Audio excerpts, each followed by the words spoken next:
Hey guys, welcome to my channel, Kiwi Bear Builds. I am She. It's about time for another update video.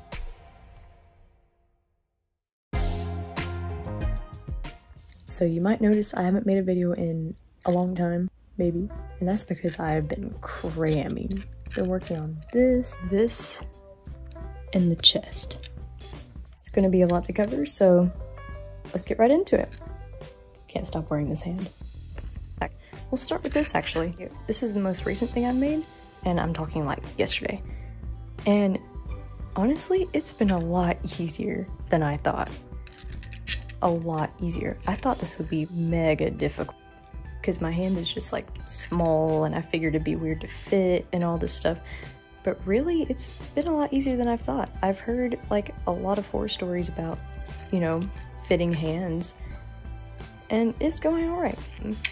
This palm, or this hand armor, it is a bit big, but that's to be expected. I have little hands, it's gonna happen. Nothing is gonna fit perfectly on the suit without looking weird. But I'm pretty pleased with it, and my hand doesn't move too much, and you know, I need room for wires anyway, and the LED is gonna go inside here. And these fingers also have been a lot easier. I know they look a little janky right now, but it's just duct tape. Honestly, I just tried out one size. I printed all 3 joints of this finger, 90%, just tried it all in one shot, and it worked pretty good. But I was like, you know, it could be a little bit smaller. So I printed this one 2% smaller, worked a little better. I'm gonna do the rest 3% smaller, so it's gonna be at 85%. And I think that's gonna be pretty much perfect. That's just kind of what I had to do. And with this palm, I just took my hand and I sized it with these squares on the printer. I use this a lot. I use these squares on the printer because I use Prusa slicer, so the MK3 in it, these squares are the same size as, you know, IRL obviously. So measuring something against them has actually been a really good tool for me. So I just put my hand against here. I was like, okay, takes up pretty much exactly 4 of these squares. And I scaled down this palm to where it'd be close to that size. And honestly, I pretty much like it. Just a little bummed because this was like a 7-hour print and it failed 10 minutes. It had 10 minutes left. And it didn't put these little finger webbings in. It's really frustrating, but it's okay. I'm just gonna reprint it. Now, the chest may be looking kind of puny. I know. It's a long story. So basically, printed this first. I did this crazy thing in Mesh Mixer where I just took a human model, measured like literally all of me and sized it to that. It was a long process, but eventually I landed on 80% to scale the suit.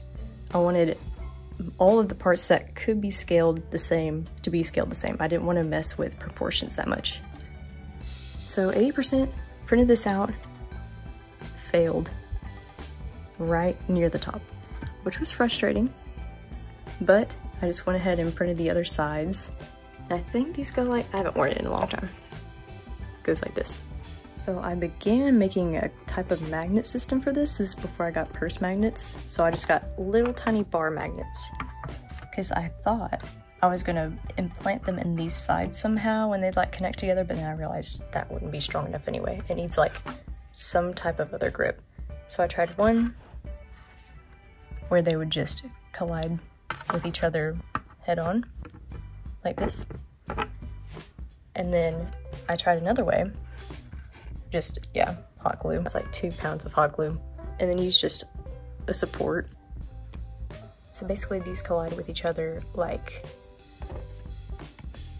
this.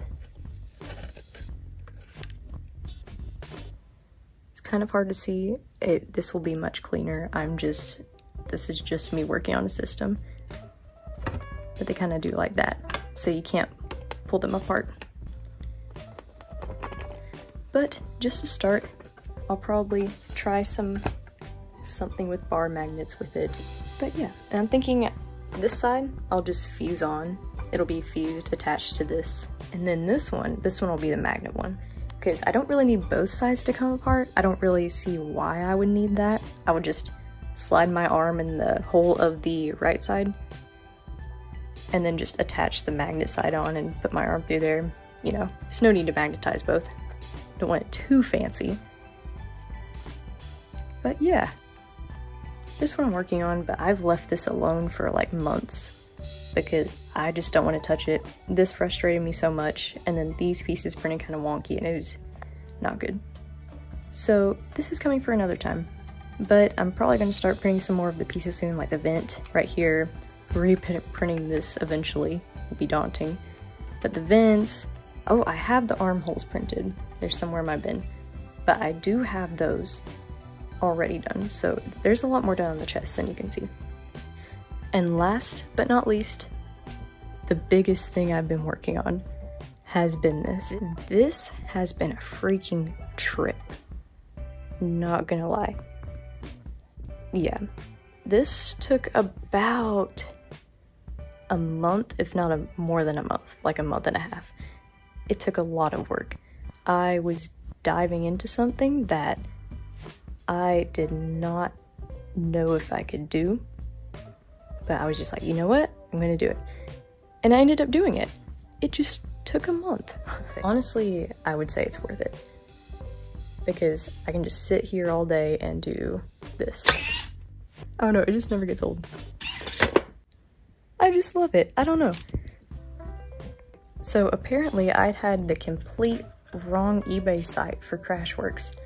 I don't know why or how, but every time I went, everything was sold out. Well, apparently one day I got the right link and I was like, hey, I can get these. So that's where it started, but it's a super long story, and honestly, I'm gonna save all this for another separate video because it deserves its own separate video. It was a ton of work.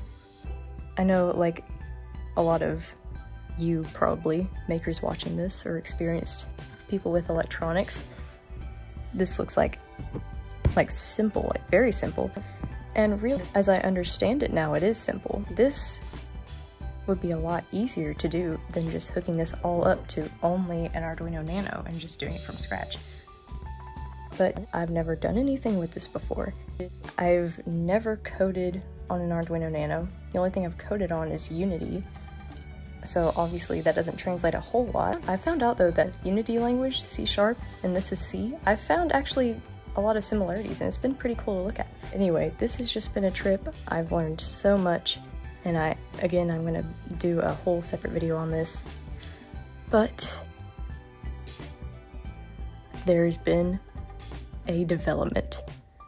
Oh my gosh, when I found this out today, I was so freaking excited. So, Frankly Built, the one and only, obviously is building the same suit, Starboost, and that's actually what inspired me to, because I was like, whoa, that's a suit with a really cool color pattern that I've never seen. And it has like this cool hexagonal texture, and it's a spacesuit. Like, oh my gosh, I need to build this. I looked, then the files were free, and I was like, could this get any better? Like, I'm making this. So he's building the same suit. In one of his videos, he mentioned something. This helmet does not have a detaching faceplate. The faceplate is not like this. It's not like a normal Iron Man helmet, because it's a space helmet. This doesn't detach. They wouldn't detach their faceplate in space. They'd like die, you know? So that's kind of impractical, so that's not there. This whole faceplate, all the way over here and back, is gold. It's one piece. And he said something about how cool would it be if this whole piece lifted up and came back like this. And this has been like months and months ago. I watched that and I was like, man, that would be so cool. But it would be months before I even did this, which I was diving into deep water with. And I was like, oh well, I can dream. So I forgot about that. Then I got this one printed out with this faceplate, eventually got this motorized, and I was like, wow, this is amazing. And I learned so much. I'm getting off track. So basically, today, Wash 3D, amazing modeler on the internet, released a Starboost helmet with that capability where the whole thing goes back. Like, that is so exciting. And I was stoked when he released it. First, I was stoked and so excited and saying, like, I want to make this now. And then, I realized, huh, I just made this whole helmet. I made this whole helmet and now I'm not even going to use it because I'm going to like the other one so much. But then I realized, no, like this was practice. Like I know how to do all this now. I know how to position everything. I know how to wire everything, power it, use this. You know, this was all practice. Now I can print this one out, this new one, and get this all fixed up, and it won't be nearly as hard as it was before. So what I'm going to do, I'm definitely making it. It's free, by the way, which is awesome. Thank you, Walsh 3D, you are amazing. I'm going to use this. I'm going to take this, you know, out of this helmet, obviously, because it needs to go to the cooler helmet. I'm going to use this for the cooler helmet, get that all hooked up and done. Then I'm just going to get an Arduino Nano for like 10 bucks and try to wire this up myself. Because honestly, that'd be a fun project, and I think I could do it.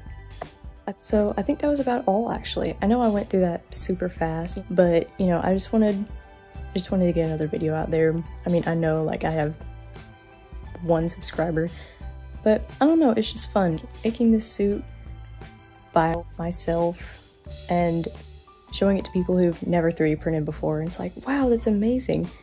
You know, it's really cool, but also I think it's cool to potentially be able to show this to a community who understands every single thing I've done to it, like every single step of the process that I had to do, every problem that I had to get over to get here. I don't know, I just think it'd be really cool just to have a community like that. So yeah, I'm doing it, whatever. And hope my 1 subscriber enjoys this. Say bye, Cookie! Cookie's the channel mascot, by the way. Say bye! Say thanks for watching!